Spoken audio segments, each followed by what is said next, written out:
Hello बच्चों, आप सभी का स्वागत है मेरे यूट्यूब चैनल में। बच्चों, जो आपकी 9वीं कक्षा की हिंदी की पुस्तक है क्षितिज भाग 1, उसका अध्याय 9 है। उस साखियाँ और सबद जो कबीर जी द्वारा रचित है। तो आज हम कबीर जी के जीवन परिचय के बारे में कुछ बातें जानेंगे। तो आइए शुरू करते हैं। कबीर के जन्म और मृत्यु के बारे में अनेक किंवदंतियाँ प्रचलित हैं। किंवदंतियों से तात्पर्य बच्चों के कहीं सुनी बातें हैं, कोई प्रमाण नहीं है इसका।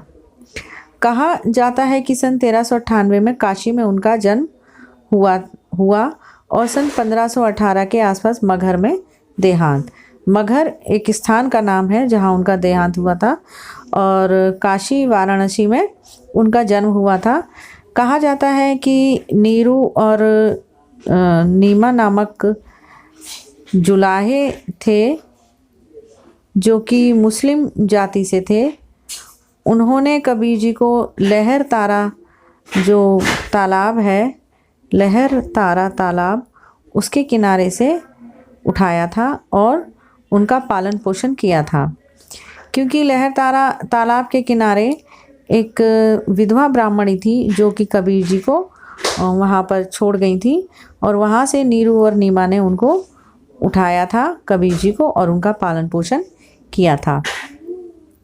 कबीर ने विधिवत शिक्षा नहीं पाई थी, अर्थात उन्होंने कोई स्कूली शिक्षा प्राप्त नहीं की थी। कबीर जी ने, वो अनपढ़ थे, परंतु सत्संग, पर्यटन तथा अनुभव से उन्होंने ज्ञान प्राप्त किया था।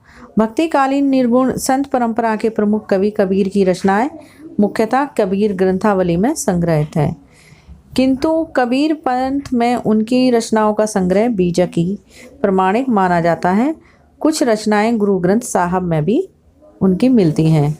जो कबीर जी की जो मुख्य रचनाएं हैं वो बीजक में संग्रहित हैं, और कबीर का काव्य साखी, जो साखी और सबद, रमैनी, ये सभी उनका बीजक में संग्रहित है।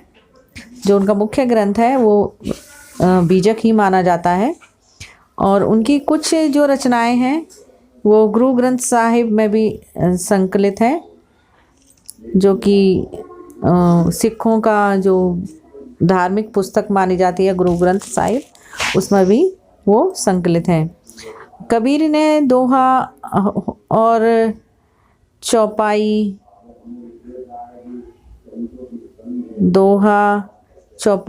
और पद की जो शैली का प्राय प्रयोग किया है, और जो साखियों की मतलब जो पद है, पद के अलावा उन्होंने जो ये है दोहा हो गई, चौपाई हो गई, पद हो गई और साखी हो गई, जो है ये भी इन्होंने लिखे हैं।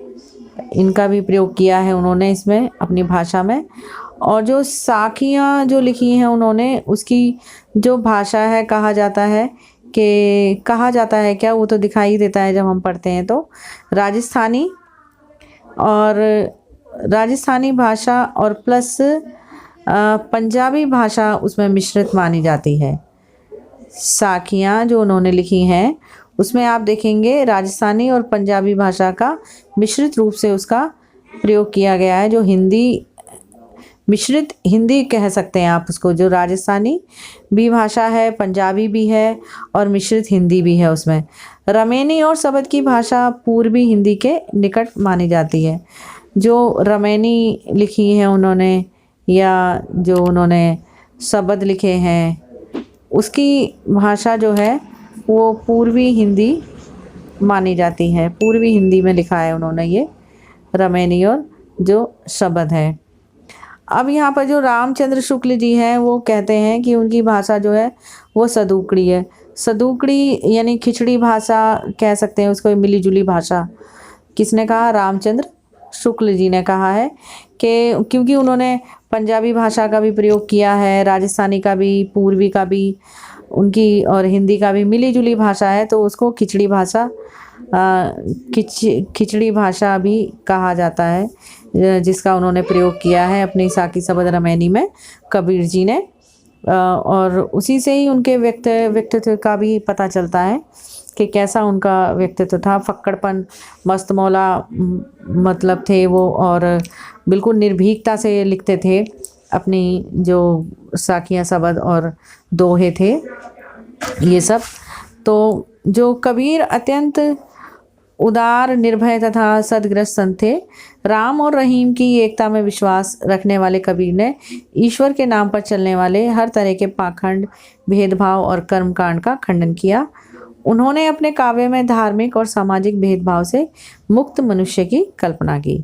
ईश्वर प्रेम, ज्ञान तथा वैराग्य, गुरु भक्ति, सत्संग और साधु महिमा के साथ आत्मबोध और जगत बोध की अभिव्यक्ति उनके काव्य में हुई है।